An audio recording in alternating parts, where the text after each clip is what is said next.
This is IGN. Pokemon Pokopia sells 2.2 million copies in just 4 days. Welcome to your IGN Daily Update.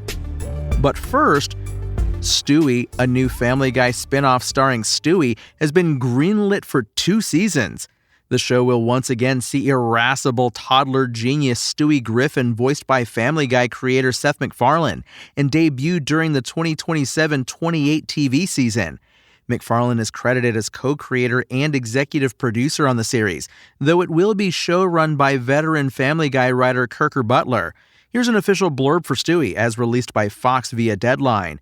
After getting the boot from his old preschool, Stewie is forced to enroll in a new one that's not exactly top of the line. It's attended by a handful of kids he doesn't know and a 75-year-old class turtle with a half-cocked theory on just about every subject. Stewie's miserable, the other kids are miserable, and even the turtle is miserable, until Stewie begins rolling out his trusty array of devices to take them anywhere in space and time, turning every boring day at school into an insane and surreal adventure. There's no mention of loyal Family Guy dog Brian there, a character with whom Stewie has formed a close relationship with over the years, as featured in some of Family Guy's best episodes, but Deadline reports he will make recurring appearances. Family Guy and MacFarlane's other Fox animated series American Dad are both already renewed through 2029, meaning that these 2 additional seasons of Stewie have been ordered to last until the same renewal date. Back in 2024, as Family Guy passed its 25-year anniversary, MacFarlane said the series was, quote, surviving and thriving with no end in sight. And Roger Jackson, best known for being the voice of one of the genre's most iconic villains, Scream's Ghostface, will be taking on the role of Rabbit in the upcoming Twisted Childhood universe sequel Winnie the Pooh Blood and Honey 3. Jackson, who has voiced Ghostface since all the way back in 1996 with the very first Scream film, will voice the character, with Josephine Blazier in the lead role of Momo, and George Drogo as Winnie the Pooh himself, Dread Central reported. Returning actors include Louis Santer as Tigger, Eddie McKenzie as Piglet, and Marcus Massey as Owl. Production on the film is set to start next month, with Scott Chambers, producer of the first 2 Blood and Honey films, taking the helm as director for this installment. Richard Stanley, who wrote the script for the 2019 Nicolas Cage body horror film Color Out of Space, is writing the script, which could mean great things for this new film. No word yet on when Blood and Honey 3 will be released, but, not gonna lie, we're a little hungry for the sweet taste of death.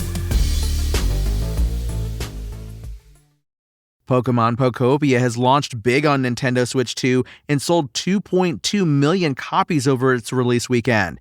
Across 4 days, the new Pokemon Life Simulation game shifted 1 million copies in Japan alone, despite supply constraints for its physical version being reported in several countries. Indeed, such has been the game's popularity that Amazon recently raised the price of its boxed copy by $10 up to $80. Nintendo shareholders have also reacted positively to the game's performance, sending the company's stock price shooting upwards. While 2.2 million copies is less than the 5 million already sold by Resident Evil Requiem, it's important to remember that this game is an exclusive for Switch 2, a console which still has a relatively modest user base. Just over 17 million Switch 2 consoles have been sold so far, meaning just shy of 1 in every 8 owners also now has a copy of Pokemon Pokopia. The game has already beaten the sales to date of Kirby Air Riders with 1.76 million and Metroid Prime 4 Beyond with less than 1 million on Switch 2. The sales even compare quite favorably with those for Pokemon Legends Zeta A, the highly anticipated franchise title which introduced a new menagerie of Mega Pokemon. That's sold 3.89 million copies to date on Switch 2 since its launch last year, though it was also available on Switch. With a big launch and a very positive reception from both players and critics alike, Pokopia looks like a new evergreen hit for Nintendo as more players take the leap to Switch 2. Could it eventually become the best-selling Pokemon spin-off of all time? It seems possible. N64 Classic Pokemon Stadium currently holds that title with 5.4 million in sales, though the combined sales of Pokemon Mystery Dungeon Red and Blue are slightly higher at 5.8 million.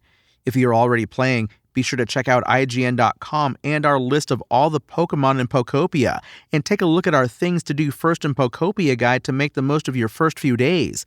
There's also a list of 17 things that Pokopia doesn't tell you, plus how to raise the environment level and how to raise Pokemon comfort level. That's your IGN Daily Update. My name is Tony Jackson, and if you want more news on your favorite games and entertainment topics, make sure to visit us at IGN.com. You can also download our free app on your phone or console and subscribe to our weekly podcasts through the podcast service of your choice.